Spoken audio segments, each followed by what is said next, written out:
A ver, vamos a meternos en una historia. ¿Qué pasaría si alguien naciera como una paradoja, existiendo siempre un poquito en el futuro? Pues esa es la historia de Kaeris, una anomalía viviente que ya desde su nacimiento fracturó la propia realidad. Kaeris no era una niña, era un error. Es que pocas frases pueden definir una vida de una forma tan cruda, ¿verdad?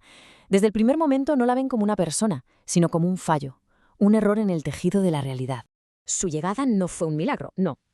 Fue más bien como una herida en el mundo. Dicen que al abrir los ojos por primera vez, el cielo literalmente se desgarró sobre su aldea. Una especie de protesta cósmica, como si el propio universo estuviera gritando que ella no debería estar ahí. Y la cosa no se quedó solo en los cielos. Abajo, en la plaza, el gran reloj del campanario, ¡pam!, se detuvo en seco. O sea, el tiempo, esa fuerza que se supone que es imparable, se paralizó, como si le tuviera miedo a su llegada. ¿Y cómo reacciona la gente normal ante algo que no puede explicar? Pues con miedo, claro. Y el miedo siempre busca un nombre, una etiqueta, para poder señalarlo. Para Kaeris, esa etiqueta fue bruja. Y ese estigma, pues marcó cada uno de los días de su infancia. Y así, pues arranca la primera etapa de su vida, la de una niña fuera de fase, convertida en una paria en su propio hogar, completamente aislada por un poder que para colmo ni entendía ni era capaz de controlar. Su infancia, como podemos imaginar, fue una locura, una cadena de paradojas. Ella susurraba advertencias sobre el futuro, cosas que nadie más podía ver, y esto solo alimentaba el pavor en la aldea. Y entonces, a los 13 años, parece que llega el fin. Cae enferma, la dan por muerta y la entierran. Pero ojo, al día siguiente reaparece en la plaza, viva, y sosteniendo una pluma quemada. ¿Un recuerdo de dónde había estado? Este momento es el que sella su destino, la confirma como algo que no es de este mundo. Pero justo cuando todo parece perdido, en medio de esa soledad y ese miedo, llega un punto de inflexión, una respuesta que ella ni siquiera estaba buscando. De repente, la encuentra ella. Y llega en la forma de un visitante muy misterioso que, lo va a cambiar absolutamente todo. Este hombre es Barnell. Y la clave aquí es que, donde todos los demás veían una maldición, brujería, él vio algo completamente distinto. Él vio la mecánica detrás del caos. Vio la física, por así decirlo, de una existencia que era, sencillamente, única. Y aquí es donde está el cambio fundamental de toda la historia. Barnell le da un lenguaje nuevo para que se entienda a sí misma. Le dice, no estás maldita, estás fuera de fase. Fijaos, con solo 2 palabras, transforma el estigma en una condición. Un supuesto defecto pasa a ser una característica que, con suerte, quizá, podría llegar a controlar.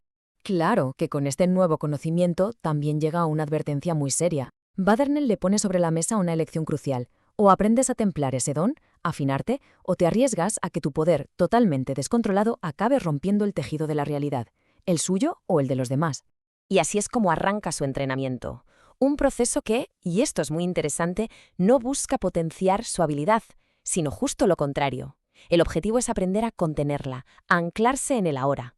Este entrenamiento se basa en 3 pilares, 3 ejercicios para forjar su ancla en el presente. El primero lo llaman el ancla de mármol, que es básicamente aprender a decidir estar aquí y ahora. El segundo es el puente del eco, para que entienda cómo funciona esa conexión que tiene con el futuro. Y por último, el duelo del segundo fracturado, que es la prueba final, aprender a reaccionar sin anticiparse, a fluir con el tiempo en vez de ir siempre por delante.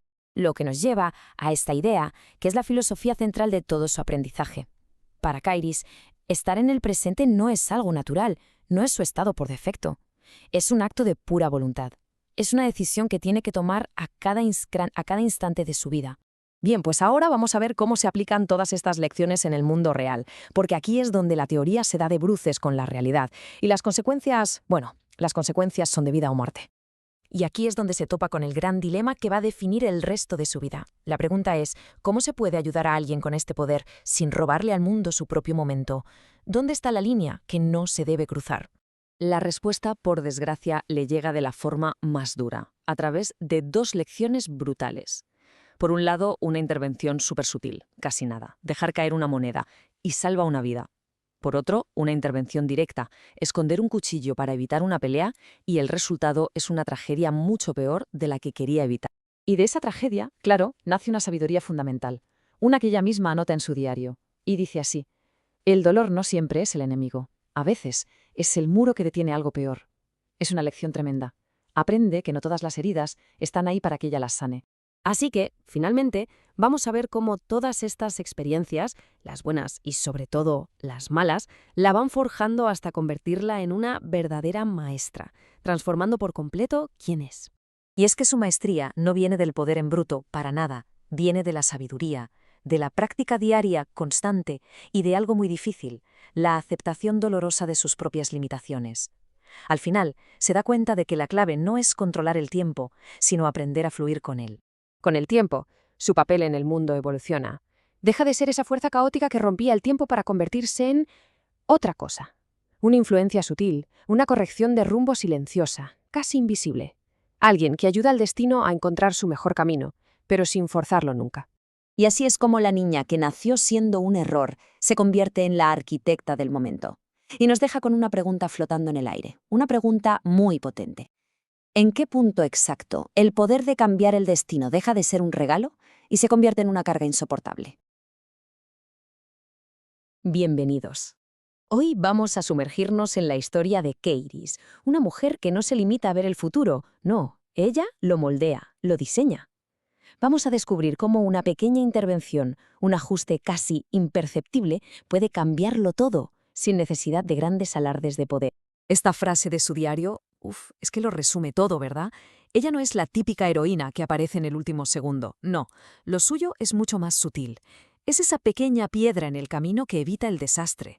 Su verdadero poder es conseguir que la catástrofe simplemente no ocurra. Así que venga, vamos a meternos de lleno en su historia desde el principio. Vale, empezamos con sus inicios. Y aquí la clave no es la fuerza bruta, para nada. Lo que define a Kairis al principio de su viaje es su increíble capacidad para entender el equilibrio de las cosas y, sobre todo, para encontrar siempre una salida pacífica. Y un ejemplo perfecto de esto lo vemos enseguida. Imaginemos la escena. Una manada de lobos hambrientos acechando una aldea. ¿Qué hace Kairis? ¿Luchar? No. Ella escucha, entiende por qué están ahí, cuál es su miedo, su necesidad, y les abre un camino nuevo. Les da una alternativa, una salida que no implica violencia. Es una genialidad. Y si hablamos de valentía, mirad esto. El enfrentamiento en Balnos. Aldeanos armados hasta los dientes, a punto de masacrar a unas serpientes de cristal acorraladas.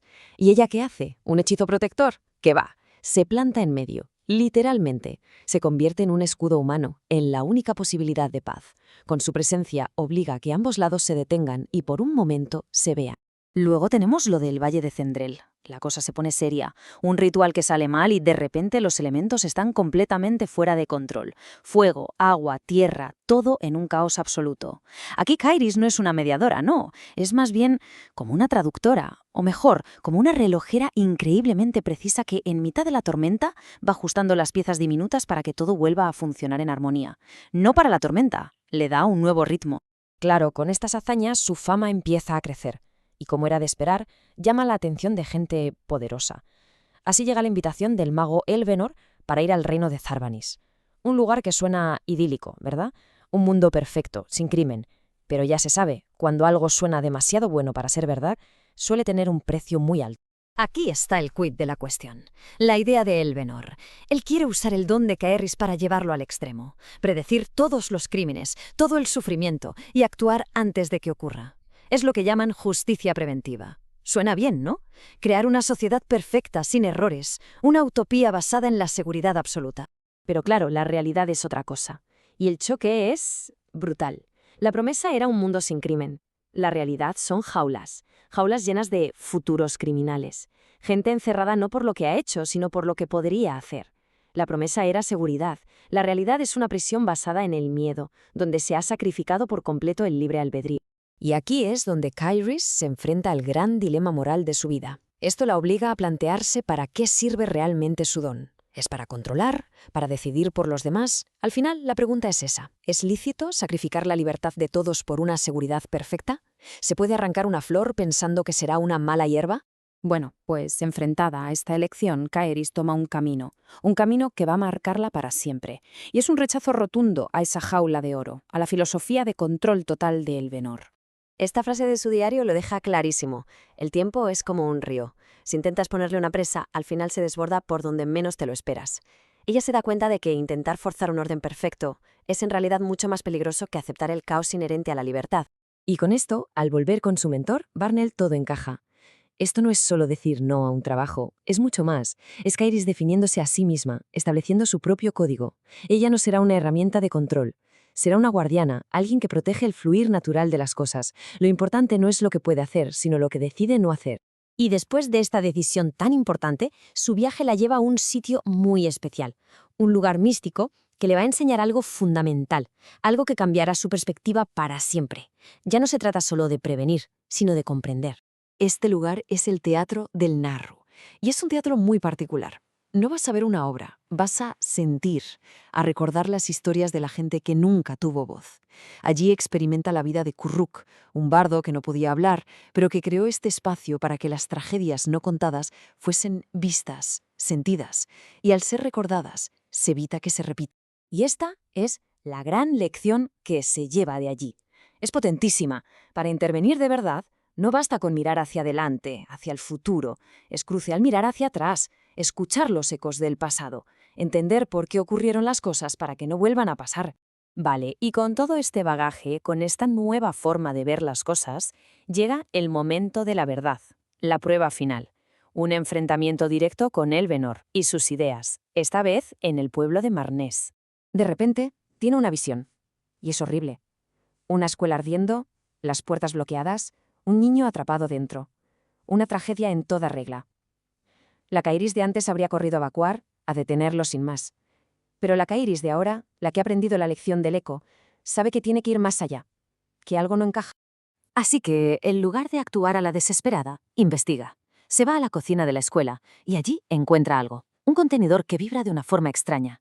Se da cuenta de que no es un accidente. Es una trampa. Un hechizo de fuego latente, diseñado para activarse con el sonido. Y claro, ¿quién se beneficia de un caos así? ¿De un accidente que demuestre que hace falta un control férreo? Pues sí, Elvenor. Y aquí viene la jugada maestra. Es simplemente brillante. ¿Qué hace? ¿Desactiva el hechizo? No. Lo modifica. Reescribe las reglas del juego. En lugar de activarse con el sonido, ahora se activará con la intención mágica hostil de su creador. Y se sienta a esperar. Convierte la trampa para niños en una trampa para el culpable. Y la espera no es larga.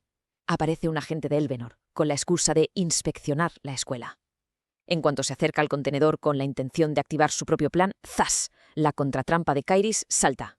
No hay fuego, no hay gritos, solo una luz que lo envuelve y revela su culpabilidad, y con ella todo el complot de Elvenar, a la vista de todo el mundo. Y con esta última frase de su diario, Kairis se consagra. Ya no es alguien que simplemente reacciona a lo que el destino le pone delante. Se ha convertido en una verdadera arquitecta del momento. Ella no solo evita la tragedia, reescribe la escena para desvelar la verdad. Y esto nos deja con una pregunta flotando en el aire, una para darle vueltas. Si se tuviera ese poder, el de controlar el tiempo, ¿qué sería mejor? ¿Ser un guardián de su flujo natural, con todo su caos y su libertad? ¿O ser un arquitecto de la perfección, un mundo seguro, pero sin elección? Es una pregunta complicada, y la respuesta, sin duda, define el tipo de mundo en el que querríamos vivir. Vamos a sumergirnos hoy en una confrontación que es, sencillamente épica. Dos filosofías enfrentadas y, en el centro de todo, una mujer con la increíble capacidad de doblegar el mismísimo tiempo. Y todo empieza con esta pregunta del mago Elvenor. Una pregunta que nos mete de lleno en el dilema central. ¿De verdad es mejor un mundo donde no existe el dolor? Incluso si para conseguirlo tenemos que renunciar a nuestra libertad. La historia nos lleva al reino de Zarbanis. A primera vista parece una utopía perfecta creada por este mago, Elvenor. Y es aquí donde invita a nuestra protagonista, Kairis, a que se una a su causa. A ver, la idea sobre la que se asienta el reino de Elvenor es simple, pero la verdad es que da escalofríos. Para él, la única forma de acabar con el sufrimiento es eliminar por completo la libertad de elección. Cualquier posible amenaza, cualquier cosa que pueda salir mal, se corta de raíz. Como era de esperar después de ver cómo funciona este mundo perfecto, Kairis lo tiene clarísimo y rechaza su oferta. Y con esa decisión se pone en un rumbo de colisión total contra Elvenor y toda su ideología. Claro, para poder enfrentarse a alguien como el Elvenor, Kairis necesita un poder que esté a la altura, uno que encaje con su propia forma de ver el mundo. Y esa búsqueda la lleva a un lugar que ya casi nadie recuerda, el santuario de Eliad Vaen. Pero lo que encuentra dentro no es un simple hechizo que aprender. No, no, es una transformación total. Tiene que enfrentarse a unas pruebas durísimas, casi terribles, para poder conseguir la que será su habilidad definitiva. Y esto define a la perfección su nuevo poder, porque, ojo, no es un ataque, no busca destruir, es más bien como darle al botón de pausa, una especie de estasis en el tiempo para detener un conflicto sin tener que emitir un juicio final en ese momento. Armada con este poder tan particular, Kairis tiene que enfrentarse ahora a una serie de desafíos, y cada uno de ellos es, en realidad, una prueba diseñada por el propio Elvenor para quebrantar su voluntad. La primera prueba que se encuentra es una criatura monstruosa, creada por Elvenor, claro. Un ser cuya única existencia consiste en repetir una y otra vez las muertes violentas de otras personas. Pero en lugar de aniquilar al bruto, Kairis usa la jaula del instante. Con ella contiene esa violencia sin sentido y nos demuestra la cara más compasiva y controlada de su nueva habilidad. Su siguiente parada es Lauredal, un pueblo entero que vive atrapado. Están sumidos en una ilusión colectiva de felicidad absoluta, un engaño creado por Elvenor que les ha borrado todos sus recuerdos dolorosos. Aquí Kairis se enfrenta a una decisión dificilísima, pero elige romper la ilusión. Les devuelve su pasado con todo su dolor, porque entiende que sin recuerdo, sin memoria, no hay elección real y, por tanto, no hay futuro posible. Elvenor entonces decide atacarla de una forma mucho más personal. La atrapa en una ilusión hecha a su medida, una vida perfecta, un mundo en paz, donde ella por fin puede descansar. Pero ella, desde dentro de esa misma tentación, la hace añicos. Reafirma así que prefiere 1000 veces enfrentarse a una realidad difícil que vivir cómodamente en una mentira. Ya a las puertas del castillo de Elvenor le espera la prueba final. Un guardián monstruoso, sí, pero hecho de algo terrible. Los futuros rotos y robados de toda la gente a la que Elvenor juzgó y condenó antes de que hicieran nada.